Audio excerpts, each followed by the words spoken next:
हे दोस्तों नमस्कार। एक बार फिर से स्वागत है आपके अपने यूट्यूब चैनल देव जी के ट्रिक्स में। तो दोस्तों हम यहाँ पर डेली की तरह यहाँ पर लेखपाल का मॉडल पेपर सॉल्व करने वाले हैं।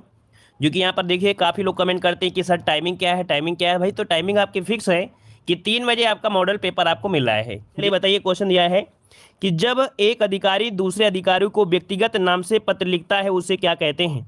चलिए यहाँ पर ऑप्शन देना है आपको, सही जवाब क्या हो जाएगा। चलिए तो देखो यह जब एक अधिकारी दूसरे अधिकारी को व्यक्तिगत नाम से पत्र लिखता है उसे क्या कहते हैं, ऑप्शन क्या हो जाएगा। तो चलिए ऑप्शन आपका हो जाएगा अर्धशासकीय, जिसका ऑप्शन आ रहा है भाई बिल्कुल राइट हो जाएगा। अर्धशासकीय पत्र कहते हैं, ठीक है, ऑप्शन बी आपका राइट हो जाएगा।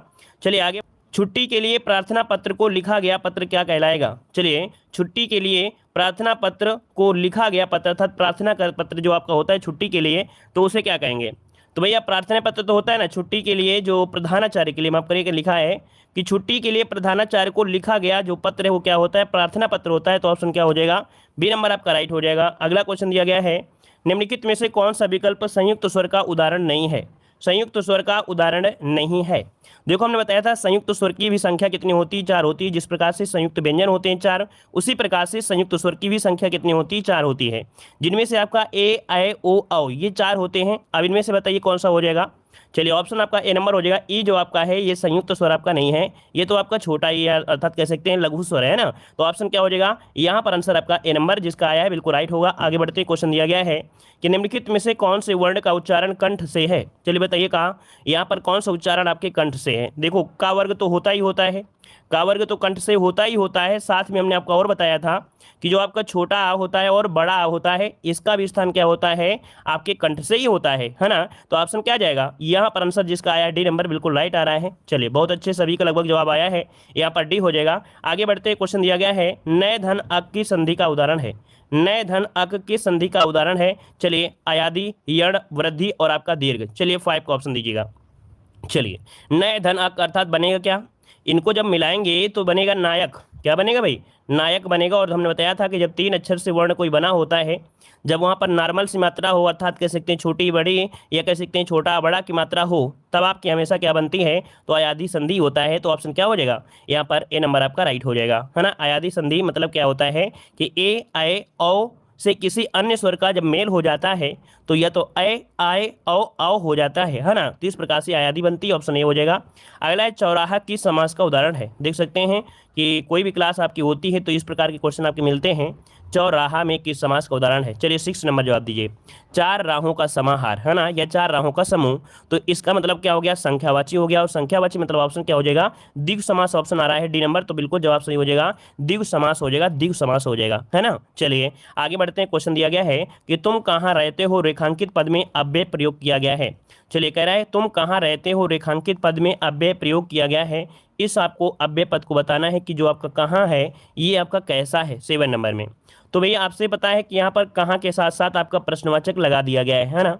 तो यहाँ पर आंसर क्या हो जाएगा, ऑप्शन देखिए डी नंबर, जो कि लगभग सभी का जवाब यहाँ पर आ रहा है। ऑप्शन बिल्कुल सही है, ऑप्शन डी आपका राइट हो जाएगा। मतलब प्रश्न पूछने का भाव भी है और साथ में प्रश्नवाचक चिन्ह भी लगा हुआ है, तो खास जाहिर हो रहा है कि प्रश्नवाचक आपका आंसर राइट हो जाएगा। अगला क्वेश्चन दिया गया है कि गुलाबी आंखें जो मैंने देखी, है ना, गुलाबी आंखें जो मैंने देखी। तो यहाँ पर कह रहा रेखांकित पद विशेषण के किस भेद का उदाहरण है। तो बताइए गुलाबी, गुलाबी ये जो आपका है कैसा होगा, परिमाणवाचक होगा। तो क्या नाप तौल सकते हैं क्या, जातिवाचक, गुणवाचक के उपरोक्त में से कोई नहीं।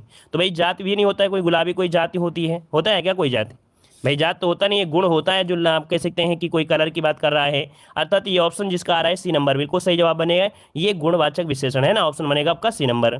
चलिए आगे बढ़ते, क्वेश्चन दिया गया है निम्नलिखित में से रजनी किसका पर्यायवाची शब्द आपका नहीं है। रजनी किसका पर्यायवाची शब्द आपका नहीं है। रजनी मतलब क्या होता है, रात्रि होती है, रात्रि को हम यामिनी कहते हैं, यामा भी कहते हैं और रात भी कहते हैं।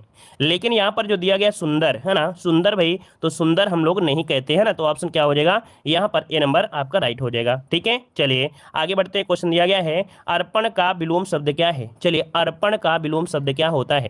देखिए अर्पण मतलब होता है सौंपना या कह सकते हैं भेंट करना। अर्पण का जो अर्थ होता है वो होता है सौंपना या कह सकते हैं भेंट करना। अब इसका पूछा गया है विलोम, और विलोम क्या होता है।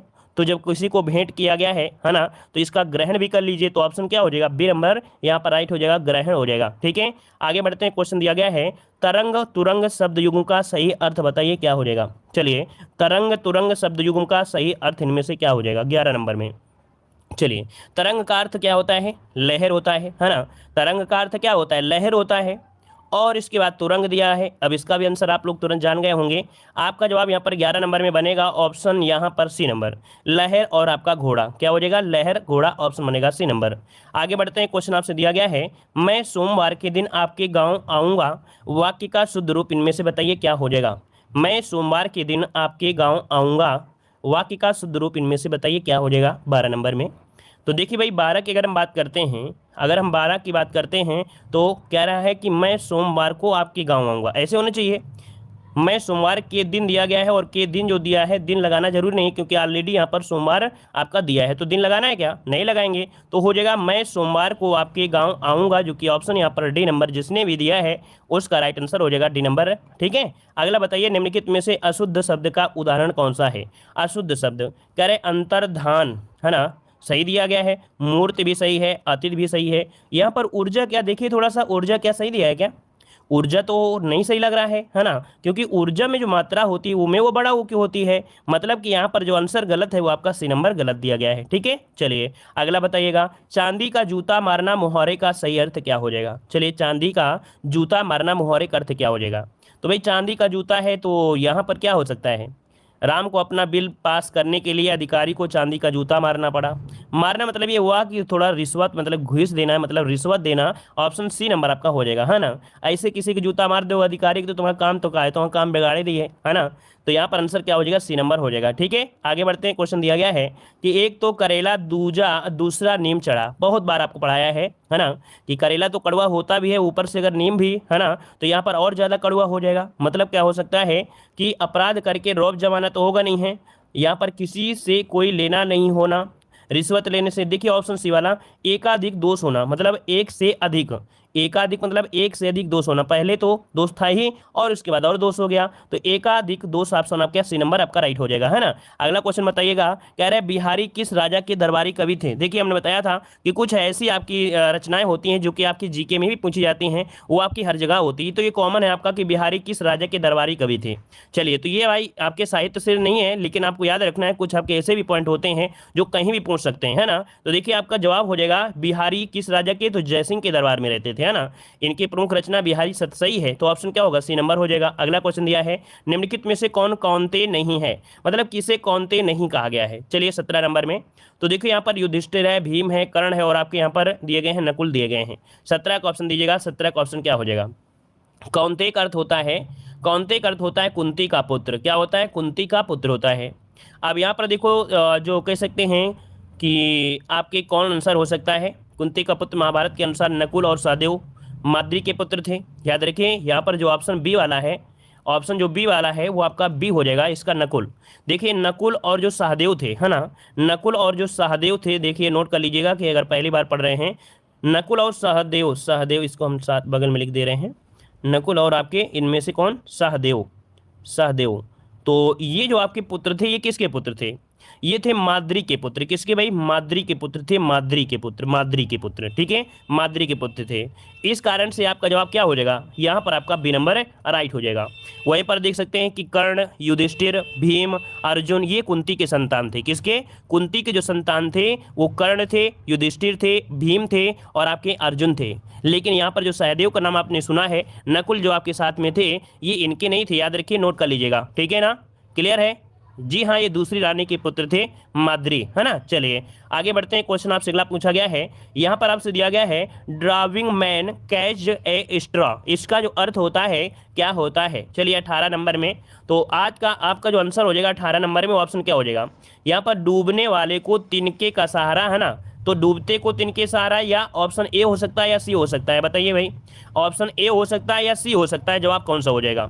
चलिए जवाब यहाँ पर कुछ लोग ए दे रहे हैं, लेकिन आपका जवाब हो जाएगा देखो आपने परिभाषा अगर पढ़ा है मुहावरा तो भाई क्या है, डूबने वाले को, लेकिन डूबने वाले नहीं बोलते हैं, सीधा सीधा यहाँ पर देखिए डूबते को तिनके का सहारा, इसका ऑप्शन जो बनेगा ये सी नंबर आपका इसका राइट हो जाएगा। ठीक है, डूबते को तिनके का सहारा। अगला क्वेश्चन बताइए कि कौन सा शब्द अधिकरण तत्पुरुष समास का नहीं है, अधिकरण तत्पुरुष समास का नहीं है। चलिए 19 नंबर में, तो यहाँ पर देखिए अधिकरण क्या होता है, में मैं पर होता है, अधिकरण में मैं पर होता है। अब यहाँ पर पुरुषोत्तम दिया है, देशाटन है, धर्म कुल श्रेष्ठ है। यहाँ पर दिया है धर्म भ्रष्ट, धर्म से भ्रष्ट, मतलब ये क्या हो रहा है, धर्म से अलग हो रहा है, अलग हो रहा है। इसका मतलब ये कह सकते हैं कि यहाँ पर जो आपका है डी नंबर हो जाएगा धर्म भ्रष्ट, इसमें अधिकरण नहीं है, इसमें तो आपका अपादान हो जाएगा। क्या हो जाएगा भाई, अपादान हो जाएगा। ठीक है, अगला बताइएगा कि शुद्ध वाक्य आपको छांटना है 20 नंबर में। कह रहा है तुम इसका दाम देने जाओ, तुम इसका दाम देने जाओ, उसका संतान, भाई उसकी संतान है ना, ये होना चाहिए, मुझे आपका काम बहुत पसंद है, बेफजूल की बात मत करो, तो बेफजूल बात मत करो। देखिए यहाँ पर जो ऑप्शन सी वाला है, मुझे आपका बहुत काम पसंद, मुझे आपका काम बहुत पसंद, देखिए ये शुद्ध दिया है। ऑप्शन 20 में जो ऑप्शन सी है वो आपका सही जवाब हो जाएगा, है ना। क्लियर है, आगे बढ़ते हैं। क्वेश्चन आपसे दिया गया है, कह रहा है पंजाब में हिंदी का प्रचार किसने किया था, पंजाब में हिंदी का प्रचार जो किया वो किसने किया था, यहाँ पर जवाब देना है। तो भैया ये है आपकी श्रद्धा राम फुल्लौरी, हमने कई बार आपको पढ़ाया है। अगला है कि सफलता न मिलने पर दुखी होना को क्या कहते हैं, जब सफलता न मिले तो आप दुखी होंगे, तो बताइए क्या होता है 22 नंबर में। और जो मेहनत करता है वास्तविकता वो कभी सफल मतलब असफल नहीं होता है, हमेशा उसको सही राह मिल जाती है, जरूरी नहीं कि जॉब ही उसे मिले। जनता इतनी होती है, फार्म 5,000 आते हैं, लेकिन सभी तो सफल नहीं होते हैं, लेकिन कुछ लोग ऐसे भी बन जाते हैं जो जरूरी नहीं सफल से ज़्यादा बहुत ज़्यादा सफल हो जाते हैं। तो चलिए अब सही सफलता न मिलने पर दुखी होना को क्या कहते हैं 22 नंबर में, क्षोभ बोलते हैं। क्या बोलते हैं, क्षोभ होता है, क्षोभ, इसका ऑप्शन बनेगा ए नंबर हो जाएगा। अगला क्वेश्चन आपसे दिया गया है, धूसर का पर्यायवाची शब्द आपका होगा, धूसर का पर्यायवाची इनमें से राइट क्या हो जाएगा, धूसर का पर्यायवाची पूछा गया है। चलिए 23 का ऑप्शन दीजिएगा, 23 का ऑप्शन इनमें से क्या हो जाएगा। चलिए 23 का जवाब देखिए, काफ़ी लोग जवाब दे रहे हैं 23 नंबर में, और यहाँ पर 23 का ऑप्शन हो जाएगा सी नंबर। यहाँ पर बेसर होता है, क्या होता है भाई, बेसर होता है। ये 2021 का लेटेस्ट क्वेश्चन है, याद रखिए लेटेस्ट क्वेश्चन में आपका है, जो आपका कह सकते हैं ये क्वेश्चन है कि जो दूसर का पर्यायवाची वो आपका बेसर है। अब यहाँ पर देखो खनक पूछा गया था 2021 में, खनक किसका होता है, तो ये चोर का होता है, किसका होता है भाई, चोरवा का होता है, अर्थात चोर का होता है। ठीक है, ऑप्शन बनेगा आपका सी नंबर। अगला है खाने की इच्छा, भाई जो खाने की इच्छा होता है उसको हम लोग क्या कहते हैं। चलिए ये वाला तो होगा नहीं, भू वाला इसमें से, है ना, बुभुक्षा दिया है और विभूछा दिया गया, इसका आप लोग जवाब दीजिएगा, कमेंट बॉक्स में कमेंट करिएगा। 24 वाले में ऑप्शन जो आपको कमेंट करना है आपको करना है, ठीक है, इसका जवाब सभी लोग देंगे, वो भी ऑफलाइन देंगे। अगला क्वेश्चन दिया गया है, स्पर्श व्यंजन, कंठ ध्वनि, अघोष और आपका महाप्राण ध्वनि। अब 25 वाले में बताइए क्या हो सकता है। तो देखो यहाँ पर आपका कंठ ध्वनि है, कंठ ध्वनि के हिसाब से देखा जाए तो सभी ऑप्शन दिए गए, मतलब सभी आपकी क वर्ग से हैं। अघोष में होता है क्या, जो आपके का और क्या होते हैं, ख होते हैं, अघोष होते हैं, ये गलत हो गया, ये तो गलत हो गया। अब यहाँ पर देखिए आपका का तो या तो का ये हो सकता है, ये तो ये हो सकता है, लेकिन महाप्राण ध्वनि के अनुसार कौन सा जाएगा, आपका सी हो जाएगा, यहाँ पर खा हो जाएगा। ठीक है, आगे बढ़ते हैं। क्वेश्चन आपसे अगला पूछा गया है कि ट्यूबलाइट में कौन सी गैस भरी होती है। आप बताइए कि भाई आपका जवाब क्या हो जाएगा। आप लोग पहले सबसे पहले यही बताइएगा कि हिंदी में जो 25 क्वेश्चन हुए हैं, तो 25 क्वेश्चन में आप लोगों का स्कोर कितना रहा है। अब जीके में बताइएगा कि जीके में स्कोर कितना रहा है, अलग अलग हम आपसे पूछेंगे कि क्या स्कोर आपका रहा है। चलिए यहाँ पर बताइए कि आपका जवाब क्वेश्चन नंबर 1 है 51 है कि ट्यूबलाइट में कौन सी गैस भरी होती है, ट्यूबलाइट में कौन सी गैस भरी होती है। तो देखो हमने बताया था कि ये होते हैं कैसी, आर्गन गैस, मतलब ऑप्शन जो आपका है कि argon gas, neon gas, krypton gas, ये गैसी होती हैं जो अक्रिय गैसें होती हैं। अक्रिय मतलब होता है जो क्रिया नहीं करती, अक्रिय, है ना, मतलब कि जो क्रिया ना करें उन्हें बोलते हैं। अगर ये क्रिया कर लेंगी तो भैया तो फिर क्या होगा, बल्ब फूट जाएगा तुरंत, है ना। तो यहाँ पर जो आंसर हो जाएगा डी हो जाएगा, उपरोक्त सभी, ये सभी क्या है, ट्यूबलाइट में गैस भरी होती हैं। ठीक है, आगे बढ़ते हैं। क्वेश्चन दिया गया है, कह रहा आपसे यहाँ पर अखिल भारतीय किसान सभा के संस्थापक या अध्यक्ष आपके कौन थे। चलिए अखिल भारतीय किसान सभा के संस्थापक अध्यक्ष इनमें से कौन थे। 52 का ऑप्शन देना है, आपका सही जवाब क्या हो जाएगा। चलिए देखिए, याद रखिएगा, एक पॉइंट याद रखिए कि 11 अप्रैल 1936 को, क्या 11 अप्रैल 1936 को सरस्वती के साथ कांग्रेस अपने पहले अध्यक्ष के रूप में निर्वाचित हुए थे। इनमें से जो ऑप्शन है 52 नंबर का सी हो जाएगा सहजानंद सरस्वती। कौन है भाई? अखिल भारतीय किसान सभा के संस्थापक अध्यक्ष हैं सहजानंद सरस्वती थे। ठीक है, ऑप्शन बनेगा यहाँ पर आपका सी नंबर। आगे बढ़ते हैं, क्वेश्चन आपसे दिया गया है वर्ष 2011 की जनगणना में सबसे कम जनसंख्या घनत्व जो दर्ज किया गया है ये कहाँ का किया गया है? देखो सबसे कम दिया गया है, आप लोग जल्दीबाजी में यहाँ पर बिहार मत लगा दीजिएगा। ठीक है, यहाँ पर आपसे पूछा गया है सबसे कम, तो आपका अरुणाचल प्रदेश हो जाएगा। याद रखिएगा सबसे कम जो आपका जनघनत्व है वो आपके अरुणाचल प्रदेश का है। याद रखिएगा केवल 17 व्यक्ति प्रति किलोमीटर निवास करते हैं। देखो ये निकाला जाता है यूरेज में, है ना, क्या निकाला जाता है उस क्षेत्र का। मान लीजिए इतना बड़ा एरिया है, मान लो इतने में नहीं रहते हैं तो क्या इसको करेंगे, लेकिन यहाँ पर अगर इसमें रह रहे हैं तो इस पूरे एरिया का यूरेज निकाला जाता है। तो इस एरिया के यूरेज के हिसाब से जिसका इतना क्षेत्रफल है तो उसके हिसाब से पर किलोमीटर 17 लोग ही निवास करते हैं। ठीक है ना, पूरे एवरेज लिया जाता है पूरा। ऐसा नहीं कि मान लो अगर एक घर में है तो कह दो 1 किलोमीटर में थोड़ो रह रहे हैं, 1 किलोमीटर दूर थोड़ो होंगे। ये यूरेज में होता है कि क्षेत्रफल के अकॉर्डिंग कितना है। ठीक है, आगे बढ़ते हैं, क्वेश्चन आपसे अगला है उत्तर प्रदेश में विख्यात भारत माता का मंदिर कहां पर है? ये बताइए भारत माता का मंदिर। तो भाई 54 का ऑप्शन क्या हो जाएगा? आप लोगों ने यूट्यूब में देखा होगा, शॉर्ट जो वीडियो होते हैं उसमें एक दिखाया गया होगा, लिखा होगा कि एकमात्र भारत में जहां पर भारत देश की पूजा होती है जिसे भारत का मंदिर कहते हैं ना, भारत माता का मंदिर। ये है ऑप्शन सी हो जाएगा, वाराणसी में है। ऑप्शन क्या हो जाएगा यहाँ पर सी नंबर, ये वाराणसी में, याद रखिएगा। और अंग्रेजों ने फूट डालो राज करो की मंशा को लेकर वाराणसी में एक बैठक भी हुई थी। मतलब अंग्रेजों ने कहा था फूट डालो और राज करो, तो वाराणसी में एक बैठक हुई थी जिसमें शिव प्रसाद गुप्ता ने एक ऐसे मंदिर का परामर्श दिया जिसमें अखंड भारत का नक्शा बना और इसका उद्घाटन किया था गांधी जी ने। कब? तो 1936 में। मतलब इस का जो उद्घाटन हुआ था वो 1936 में हुआ था। ठीक है ना, तो ये पॉइंट आपका रहा, अर्थात ये कहानी रही है इस मंदिर के बनाने के लिए। ठीक है, आगे बढ़ते हैं, क्वेश्चन दिया गया है मध्य प्रदेश में प्रीतमपुर को किसके लिए जाना जाता है? भाई प्रीतमपुर एक क्या है भाई? ये एक ऑटोमोबाइल का है ना, ये जो आपका है ऑटोमोबाइल के लिए जाना जाता है। ऑप्शन हो जाएगा ए नंबर हो जाएगा कि आपका मध्य प्रदेश में प्रीतमपुर को ऑटोमोबाइल के लिए जाना जाता है। ठीक है, याद रहेगा। चलिए आगे बढ़ते हैं, क्वेश्चन आपसे अगला पूछा गया है निम्नलिखित में से कौन सा सुमेलित नहीं है? यहाँ पर बांध दिया गया है, यहाँ पर नदी दिया गया है। अब आप बताइए सुमेलित है कौन, कौन सा नहीं है? चलिए जल्दी जल्दी बताइए। देखो भाई आपने पढ़ा गंडक बांध आपके गंडक नदी में है, आपने पढ़ा उकाई बांध आपके तापी में है। देखो इकाई दिया है वैसे उकाई होता है। ठीक है ना, काकरा पारा बांध दिया गया है आपके साबरमती में। तो ये बताइए काकरा जो पारा बांध है ये साबरमती पर है, ये साबरमती पर है। काकरा पार बांध परियोजना साबरमती पर स्थित ये आपका दिया गया है। और सरदार सरोवर बांध दिया गया है, ये आपका दिया गया है आपके नर्मदा नदी पर। कौन सा हो जाएगा जल्दी से बताइए, इसका राइट आंसर इनमें से क्या हो जाएगा? चलिए ऑप्शन सी, तो ये आपकी किस नदी में है? तापी नदी पर है, बिल्कुल सही है। यहाँ पर जो काकरा पार वाला ऑप्शन ये आपका यहाँ पर गलत दिया गया था, है ना, ये आपका यहाँ पर गलत दिया गया है। वहीं पर ऑप्शन जो डी वाला है वो आपका सही है। तो एक ये सही, एक ये सही, एक आपका ये सही, लेकिन ऑप्शन सी वाला यहाँ पर गलत हो गया है। ठीक है, आगे बढ़ते हैं, क्वेश्चन आपसे अगला पूछा गया है कि हिंदू धर्म ग्रंथों का अध्ययन करने वाला प्रथम मुस्लिम आपका कौन था? ये बताइएगा हिंदू धर्म ग्रंथों का अध्ययन करने वाला प्रथम मुस्लिम कौन सा? बहुत ही आईएमपी क्वेश्चन ये हमेशा पूछा गया है ये आपके एग्जामों में कि आपके जो इन्होंने प्रथम मुस्लिम कौन थे जिसने यहाँ पर कह सकते हैं अध्ययन किया था, वो भी हिंदुओं का। चलिए यहाँ पर 57 नंबर में जवाब दीजिए। तो ऑप्शन है आपके दारा सिको। याद रखिए औरंगजेब के बड़े ये जो आपके भाई थे, है ना, या औरंगजेब के आपके बड़े भाई थे, अर्थात ये कह सकते हैं कि शाहजहां के 4 पुत्रों में सबसे बड़ा पुत्र जो था वो दारा सिको था। ठीक है, जो कि सर्वाधिक सुशिक्षित और आपका लेखक भी था। ठीक है, तो ऑप्शन क्या हो जाएगा? बी नंबर इसका राइट हो जाएगा। आगे बढ़ते हैं, क्वेश्चन दिया गया है कि 1932 में कौन सा गोलमेज सम्मेलन हुआ था? 1932 में कौन सा गोलमेज सम्मेलन हुआ यहाँ पर बताइए। तो भाई 32 का समय है, यहाँ पर आपका तीसरा हुआ था। याद रखिएगा कि इसमें से जो आपका सम्मेलन हुआ था वो आपका तीसरा गोलमेज सम्मेलन हुआ था। तीनों गोलमेज सम्मेलन में भाग लेने वाले कौन थे आप बताइए? तीनों गोलमेज सम्मेलन में भाग लेने वाले जो आपके थे वो आपके कौन थे? तो आप लोग कमेंट बॉक्स में कमेंट करिए कि डॉक्टर भीमराव अंबेडकर के साथ साथ एक और थे, उनका नाम आपको कमेंट करना है कि डॉक्टर भीमराव अंबेडकर के साथ साथ एक जो और थे जिन्होंने तीनों गोलमेज सम्मेलन में भाग लिया था, उसका भी जवाब आप लोग कमेंट बॉक्स में कमेंट करिएगा। ठीक है, अगला क्वेश्चन दिया गया है उत्तर प्रदेश की सर्वाधिक जनसंख्या वाली जनजाति कौन सी है?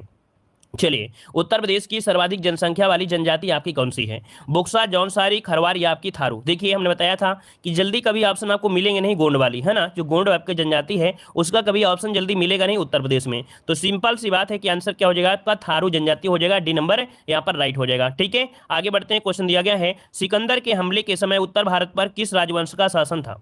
सिकंदर के हमले के समय उत्तर भारत पर किस राजवंश का शासन था? 60 नंबर का जवाब दीजिएगा। भाई आक्रमण कब किया था? 326 ईस्वी पूर्व में किया था ना। और उस समय आपके नंद वंश का शासक था। किसका भाई? तो आपके नंद वंश का शासन था। ऑप्शन बनेगा यहां पर कौन सा भाई? ऑप्शन ए नंबर जिसका आया है उसका राइट आंसर आपका हो जाएगा। चलिए आगे बढ़ते हैं। क्वेश्चन दिया है निम्नलिखित में से सुमेलित नहीं है। यहां पर देखिए, अब आपको यहां पर राजधानी तो रटना ही पड़ेगा, याद रखिएगा कि राजधानी स्टैटिक जीके में आपको पढ़ना पड़ेगा। ठीक है, देखो दिया है जॉर्जिया की राजधानी, क्या दिया है भाई? यहां पर जॉर्जिया की राजधानी दिया गया है कि आपका टैब्लिस है। दक्षिण कोरिया का दिया है सियोल दिया गया है। नाइजीरिया का दिया है लागोस दिया है। बहरीन का दिया है मनीला। ये बताइए बहरीन की राजधानी मनीला है क्या? मनामा है। बहरीन की राजधानी जो आपकी है वो है आपकी कौन सी? मनामा। मनामा है, मनामा नोट करिएगा। बहरीन की राजधानी जो आपकी है वो आपकी मनामा है। ठीक है, चलिए अगला क्वेश्चन दिया गया है एलोरा की गुफाएं महाराष्ट्र में कहाँ पर स्थित हैं? एलोरा की गुफाएं महाराष्ट्र में जो स्थित हैं वो आपकी कहाँ पर स्थित हैं? चलिए 62 को ऑप्शन लॉक करना है। तो देखिए आपके एलोरा की गुफाएं महाराष्ट्र से लगभग जब 30 किलोमीटर पहुंचेंगे दूर, वहां पर एक पड़ता है औरंगाबाद। ठीक है, औरंगाबाद जो कि ऑप्शन का आ रहा है, लगभग सभी का आ रहा है औरंगाबाद में है। ठीक है, किसने बनवाया था ये बताइएगा, जल्दी से बताइए कि औरंगाबाद को जो बनवाया, अर्थात जो औरंगाबाद में जो एलोरा की गुफाएं हैं बनवाया किसने था, अर्थात कौन से शासकों ने बनवाया था? चलिए भाई जवाब दीजिए जल्दी से, किसने बनवाया था? चलिए बहुत बार क्वेश्चन पूछा गया है। औरंगाबाद तो ये तो सही है, बनवाया किसने था ये जो बताइए। चलिए राष्ट्रकूट बिल्कुल सही है, याद रखिएगा। बनवाया था राष्ट्रकूटों ने। किसने? राष्ट्रकूटों ने बनवाया था, याद रखिएगा। ठीक है, और एलोरा यूनेस्को द्वारा घोषित एक विश्व धरोहर भी है। तो इस प्रकार से ऑप्शन हो जाएगा ए नंबर। चलिए आगे बढ़ते हैं। क्वेश्चन दिया है पीसी कल्चर किससे संबंधित है? चलिए बताइएगा पीसी कल्चर का जो संबंध है वो आपका किससे है? आपका जवाब इनमें से क्या हो जाएगा? चलिए यहाँ पर आंसर आ रहा है ए नंबर। भाई मत्स्य पालन बिल्कुल सही है, मत्स्य पालन हो जाएगा। अच्छा ये बताइएगा केचुआ पालन क्या होता है? केचुआ पालन क्या क्या बोलते हैं? केचुआ पालन को क्या बोलते हैं? वर्मी कल्चर बोलते हैं। क्या बोलते हैं? वर्मी कल्चर बोलते हैं, वर्मी कल्चर। ठीक है, अच्छा रेशम पालन को क्या बोलते हैं? रेशम पालन को बोलते हैं सेरी कल्चर। क्या बोलते हैं? सेरी कल्चर बोले हैं, सेरी कल्चर। मधुमक्खी को क्या बोलते हैं? AP culture. मधुमक्खी बोलते हैं एपी कल्चर, बोलते हैं एपी कल्चर। ठीक है, चलिए आगे बढ़ते हैं। क्वेश्चन आपसे दिया गया है निम्नलिखित में से कौन सा सुमेलित नहीं है? अब आप बताइए यहाँ पर सुमेलित है कौन सा नहीं है, बताइए जल्दी से। भाई देखो प्लासी का युद्ध हुआ था, सिराजुद्दौला, है ना, बिल्कुल सही दिया है। पानीपत का तृतीय युद्ध अहमद शाह अब्दाली, ये भी सही दिया है। चौसा का युद्ध आपका हुमायूं दिया गया है, ये भी सही दिया है। अब घाघरा का युद्ध दिया है, अकबर दिया गया है। भाई घाघरा का युद्ध अकबर से नहीं, ये बाबर से संबंधित है ना, ये संबंधित है आपके बाबर से संबंधित है। तो इसका मतलब ऑप्शन क्या होगा? डी नंबर आपका गलत दिया गया है। ठीक है, चलिए अगला बताइएगा कि संविधान का 44वां संविधान संशोधन किससे संबंधित है? देखिए अगले वाले क्वेश्चन का लगभग सभी का जवाब आया है। देखिए भाई संविधान का 44वां संविधान संशोधन जो संबंधित है, ये संबंधित है आपके ऑप्शन बी संपत्ति अधिकार से संबंधित है। ठीक है, संपत्ति के अधिकार से संबंधित है। अच्छा ये बता डालिए सभी लोग, ये बताइए कि जो संपत्ति का अधिकार था, जब मौलिक अधिकार था, ये कौन कौन से आर्टिकल में इसको रखा गया था? चलिए ये जवाब दीजिए कि कौन कौन से आर्टिकल में इसको रखा गया था। चलिए जो लोग पहली बार जुड़ रहे हैं भाई चैनल को सब्सक्राइब कर लीजिएगा। ठीक है, और वीडियो भी पसंद आ रहा है तो वीडियो को लाइक भी करिए। ठीक है, जल्दी से वीडियो को लाइक भी कर दीजिएगा। कमेंट बॉक्स तो करते रहिए, अपना कमेंट भी करते रहिए, जैसे टाइम मिले वैसे लाइक शेयर भी कर दिया करें। चलिए देखिए यहाँ पर 31 दे रहे हैं, और भी जवाब दीजिए कि इसको किसकी इसमें रखा गया था। मतलब 44वां संविधान संशोधन के पहले जो संपत्ति का अधिकार था ये एक मौलिक अधिकार था, लेकिन ये कौन कौन से आर्टिकल में इसको बताया गया है? किस किस आर्टिकल में था? 2 आर्टिकल में थे। एक आर्टिकल था कौन सा? आर्टिकल नंबर आपका 31 था, और एक आर्टिकल नंबर आपका जो 19 का फर्स्ट है उसमें आपका था। तो याद रखिए 2 जगह था, अर्थात स्वतंत्रता का अधिकार में भी था, और आर्टिकल नंबर आपके 31 2 जगह इसका उल्लेख किया गया था। ठीक है, स्वतंत्रता के अधिकार में और आपके आर्टिकल नंबर 31 में इसका था। लेकिन अब क्या है, अब इसको हटा दिया गया है। 21 में नहीं था भाई, 19 में है। ठीक है, 19 में था, 21 में नहीं। तो यहाँ पर यश प्रकाश, याद रखिए ऑप्शन आपका बी हो जाएगा। ठीक है, आगे बढ़ते हैं। क्वेश्चन आपसे अगला पूछा गया है भारत का सर्वाधिक गन्ना उत्पादन करने वाला राज्य इनमें से कौन हो जाएगा? भारत का सर्वाधिक गन्ना उत्पादन, और गन्ना उत्पादन कौन करता है भाई? जल्दी से जवाब दीजिएगा। यहाँ तो उत्तर प्रदेश ऑप्शन हो जाएगा, सी नंबर उत्तर प्रदेश हो जाएगा। ठीक है, अच्छा एक पॉइंट और बताइएगा कि प्रतिशत के हिसाब से सबसे ज्यादा जो गन्ना होता है वो आपके कहाँ पर होता है? तो याद रखिए तमिलनाडु में। क्या? प्रतिशत के हिसाब से जो आपका होता है गन्ना वो आपके तमिलनाडु में बहुत ज्यादा होता है। प्रतिशत के हिसाब में वहां पर क्षेत्रफल कम है लेकिन गन्ना पैदावार ज्यादा होती है, याद रखिएगा। अगला बताइएगा कि हिंद स्वराज पुस्तक महात्मा गांधी द्वारा किस भाषा में लिखा गया? यहाँ पर हिंद स्वराज जो पुस्तक है ना, ये महात्मा गांधी के द्वारा लिखी गई थी, और लगभग 30,000 शब्दों की एक लघु पुस्तक है। तो याद रखिए इसका ऑप्शन हो जाएगा क्या, ये बी नंबर आपका गुजराती भाषा में लिखा गया है। लगभग 30,000 शब्दों की ये एक पुस्तक आपकी है, ठीक है, क्लियर है। और यहाँ पर देखा जाए तो हिंद स्वराज का हिंदी, संस्कृत और कई भाषाओं में भी इसका अनुवाद किया गया है, ठीक है। आगे बढ़ते हैं, क्वेश्चन आपसे अगला पूछा गया है, निम्नलिखित में से कौन सा उत्तर प्रदेश का एक लोक नृत्य है। ऑप्शन होगा आपका डी, उपरोक्त सभी हो जाएगा, ठीक है। चलिए आगे बढ़ते हैं, क्वेश्चन दिया है, दिल्ली के कुछ सुल्तान ने जजिया कर हटाया था। तो बताइएगा जजिया कर जो हटाया था वो किसने हटाया था। यहाँ पर 69 का ऑप्शन क्या हो जाएगा, तो आपका जवाब हो जाएगा बी, अकबर ने हटाया था, ठीक है। अकबर ने हटाया था जजिया कर आपके कब, 1564 में समाप्त कर दिया था। लेकिन बाद में क्या हुआ, 16 कैसे लिखेंगे भैया, 1679, ठीक है, 1679 में क्या हुआ कि जजिया कर को पुनः लगा दिया, किसने, औरंगजेब ने पुनः लगा दिया था जजिया कर को, 1679 में लगा दिया था, ठीक है, क्लियर है। आगे बढ़ते हैं, क्वेश्चन दिया गया है, हिमांशु शर्मा किस खेल से संबंधित है। हिमांशु शर्मा किस खेल से संबंधित है। यहाँ पर आपका 70 का ऑप्शन क्या हो जाएगा, तो भैया याद रखिएगा ये मुक्केबाजी से है, क्या भाई, ये मुक्केबाजी संबंधित है। जैसे यहाँ पर आंसर हो जाएगा डी, मुक्केबाजी, हिमांशु शर्मा, ठीक है। चलिए यहाँ पर आगे बढ़ते हैं, क्वेश्चन दिया गया, अच्छा कुश्ती से कोई एक आध नाम बता दो कुश्ती से। देखो कुश्ती वाले में आपने सुना होगा साक्षी मलिक, है ना, बजरंग पुनिया, विनोद कुमार, है ना, और क्या सुने आपने, राजेंद्र कुमार, हरप्रीत नाम सुना होगा, ये आपके कुश्ती से होते हैं। और निशानेबाज से एक आपके यूपी के भी थे, भानु, है ना, मनु भाकर। देखिए निशानेबाज में आपके मनु भाकर, है ना, और जीतू राय, ओम प्रकाश, ये बहुत ही आपके प्रसिद्ध है जो कि एग्जाम में पूछे जा सकते हैं। तो यहाँ पर 70 का ऑप्शन हो जाएगा क्या, डी हो जाएगा, मुक्केबाजी से हो जाएगा, ठीक है। आगे बढ़िए, क्वेश्चन आपसे दिया है, राजीव गांधी खेल रत्न पुरस्कार पाने वाले पहले व्यक्ति कौन थे। राजीव गांधी खेल रत्न पुरस्कार पाने वाले पहले व्यक्ति पूछा गया है, आपका आंसर क्या हो जाएगा, तो ऑप्शन हो जाएगा बी नंबर, विश्वनाथ आनंद थे, याद रखिए विश्वनाथ आनंद। और याद रखिएगा इसकी शुरुआत हुई थी 1991-92 में हुई थी, इसकी शुरुआत 91-92 में आपकी की गई थी, ठीक है, याद रहेगा। ये शतरंज ग्रैंड मास्टर रहे हैं ना, ये शतरंज ग्रैंड मास्टर रहे हैं विश्वनाथ आनंद को, सब लोग जानते होंगे, इनको दिया गया था दो, और ठीक है ना। चलिए, और 2020 में राजीव गांधी खेल रत्न पुरस्कार जो दिया गया वो दिया गया है रोहित शर्मा को, विनेश फोगाट को, मनिका बत्रा को और आपके थंगावेलु को दिया गया था, ठीक है। चलिए यहाँ पर अगला क्वेश्चन दीजिए, यूनिसेफ का मुख्यालय कहाँ पर है। यूनिसेफ का मुख्यालय जो है वो आपका कौन सा है। चलिए आपका जवाब 72 नंबर में क्या होगा, यूनिसेफ का मुख्यालय है आपके, ऑप्शन हो जाएगा ए नंबर, न्यूयॉर्क में हो जाएगा, न्यूयॉर्क, क्या हो जाएगा भाई, न्यूयॉर्क। यूनिसेफ का मुख्यालय न्यूयॉर्क में है, और ये जो आपका इसका विस्तार है वो संयुक्त राष्ट्र बाल कोष के अंतर्गत आपका आता है, ठीक है। और यहाँ पर इसकी स्थापना हुई थी आपके 1900 कब, तो आपके 1946 में, 11 दिसंबर 1946 को। आगे बढ़ते हैं, क्वेश्चन आपसे दिया गया है, रिजर्व बैंक इंडिया की स्थापना कब हुई थी। देखो यहाँ पर स्थापना दिया गया है, अब आप जवाब दीजिए कि आपका आंसर क्या हो जाएगा 73 नंबर में। चलिए स्थापना जो हुई थी वो आपकी कब हुई थी, जल्दी से बताइए भाई। 35, तो ऑप्शन हो जाएगा यहाँ पर आपका सी नंबर है, 1935 में की गई स्थापना कब, 1 अप्रैल, ठीक है, 1 अप्रैल 1935 की स्थापना की गई थी, ठीक है। आगे बढ़ते हैं, अच्छा कहाँ पर की गई थी ये बताइए। अच्छा देखते हैं कितने लोगों को पता होगा कि रिजर्व बैंक इंडिया की स्थापना 1 अप्रैल 1935 में कहाँ पर की गई थी, ये बताने वाला है कोई स्टूडेंट कि कहाँ पर की गई थी, ये कोई बताएगा। चलिए कुछ लोग यहाँ पर जवाब दे रहे हैं मुंबई में हुई थी, बहुत अच्छे। कोलकाता में कुछ लोग जवाब दे रहे हैं, भैया आप मुंबई, महाराष्ट्र सब कुछ देने लगे।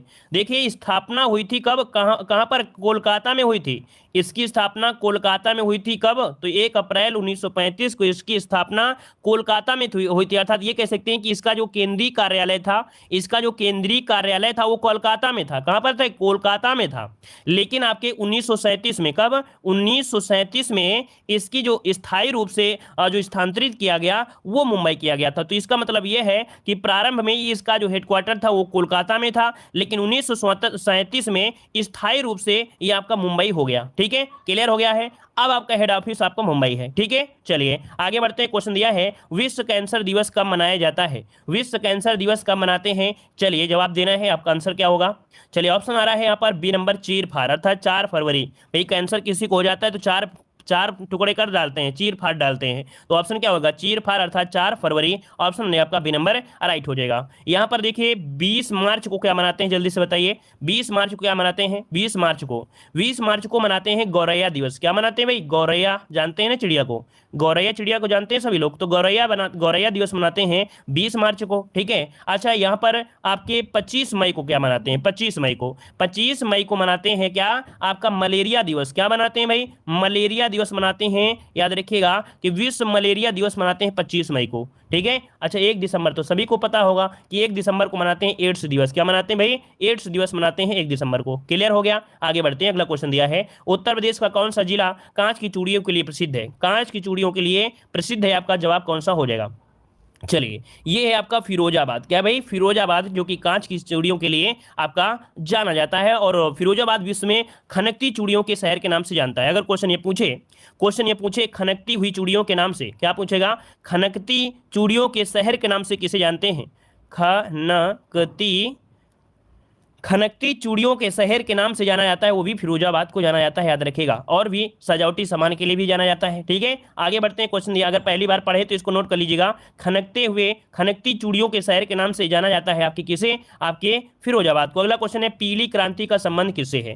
भाई बताइए जल्दी से, पीली क्रांति का जो संबंध है वो आपका किससे है? पीली क्रांति का है तिलहन उत्पादन, जिसका ऑप्शन आ रहा है बिल्कुल राइट हो जाएगा, तिलहन उत्पादन से आपका है। इस क्रांति को सफल बनाने के लिए याद रखिए 1986 में, कब? 1986 में तिलहन प्रौद्योगिकी नामक मिशन चलाया गया था। तिलहन प्रौद्योगिकी मिशन चलाया गया था 1986 में, याद रखिएगा। आगे बढ़ते हैं, क्वेश्चन दिया गया है कि पपीता में खाया जाने वाला भाग जो आपका है वो कौन सा है? पपीता में खाया जाने वाला भाग क्या होता है भाई? पपीते का ऊपर वाला कवर निकाल लेते हैं, बीच में जो आपकी बीजें होती हैं उनको भी निकाल देते हैं, तो बीच में जो बनता है तो क्या? मध्य एवं अंता फल क्या बनेगा? ऑप्शन बनेगा डी, मध्य एवं अंता फलवित्ती बनेगा ना भाई। बाहर का निकाल के फेंक देते हो, अंदर के बीज निकाल देते हो, तो ऑप्शन क्या होगा? यहाँ पर सी हो जाएगा। शुष्क खेती वहां की जाती है जहां, ये बताइएगा कि शुष्क खेती कहां पर की जाती है? शुष्क खेती कहां पर की जाती है? जहां पर वर्षा होती है 50 सेंटीमीटर। क्या होती है? 50 सेंटीमीटर वर्षा होती है, उससे हम लोग कम भी कह सकते हैं।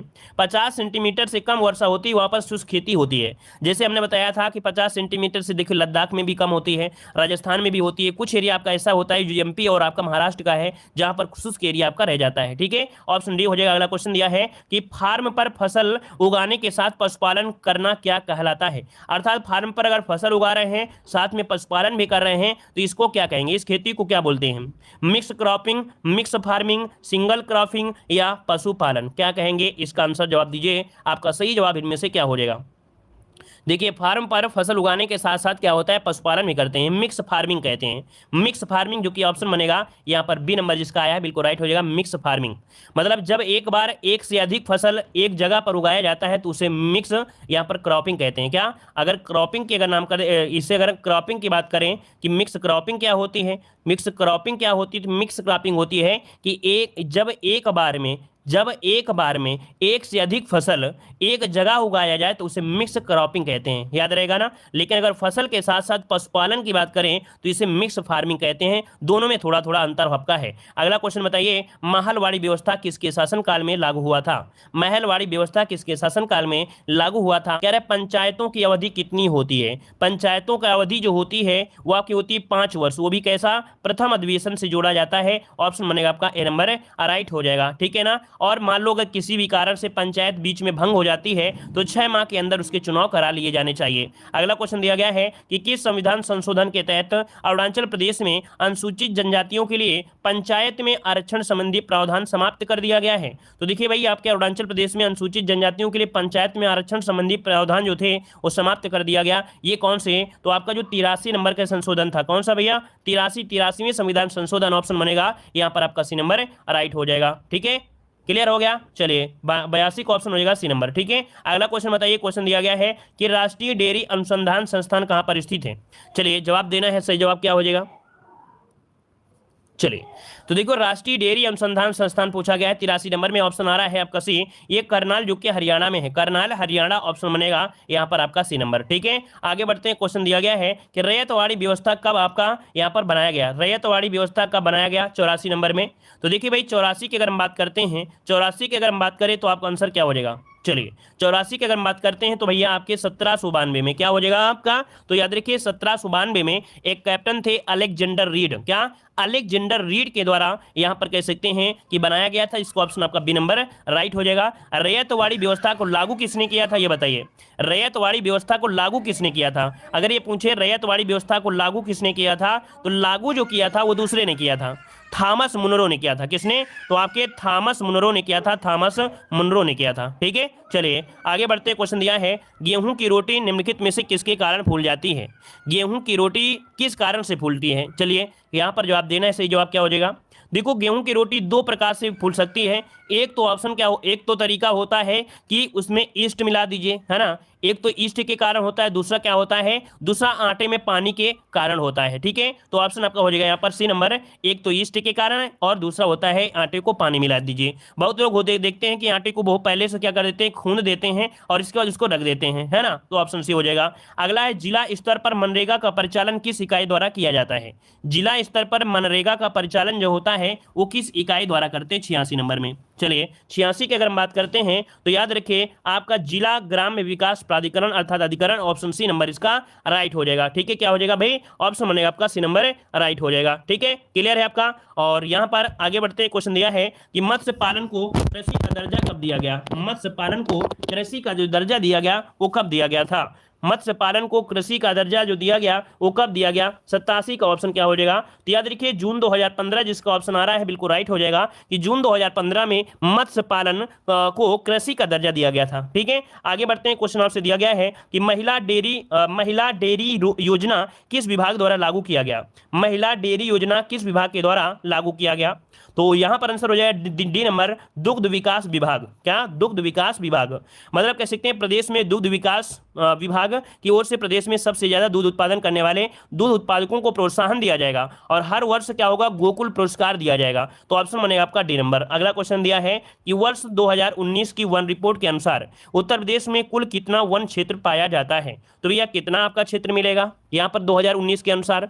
तो ये है आपका कौन, 16,582 वर्ग किलोमीटर। इसका ऑप्शन हो जाएगा बी नंबर इसका राइट हो जाएगा। ठीक है, क्लियर है। अच्छा ये बताइए कि सबसे ज्यादा वन जो है आपके उत्तर प्रदेश में कहां पर है?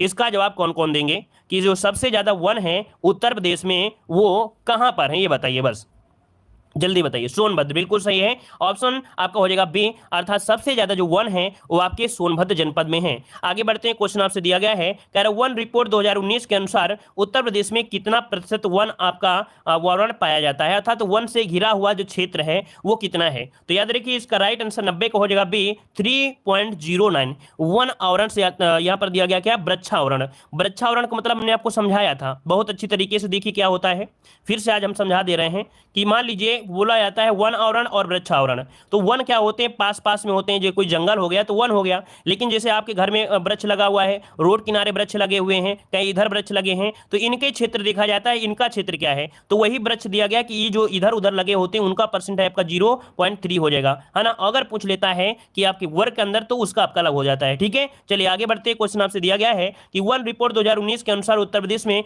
मध्य सघन वन कितना वर्ग किलोमीटर है?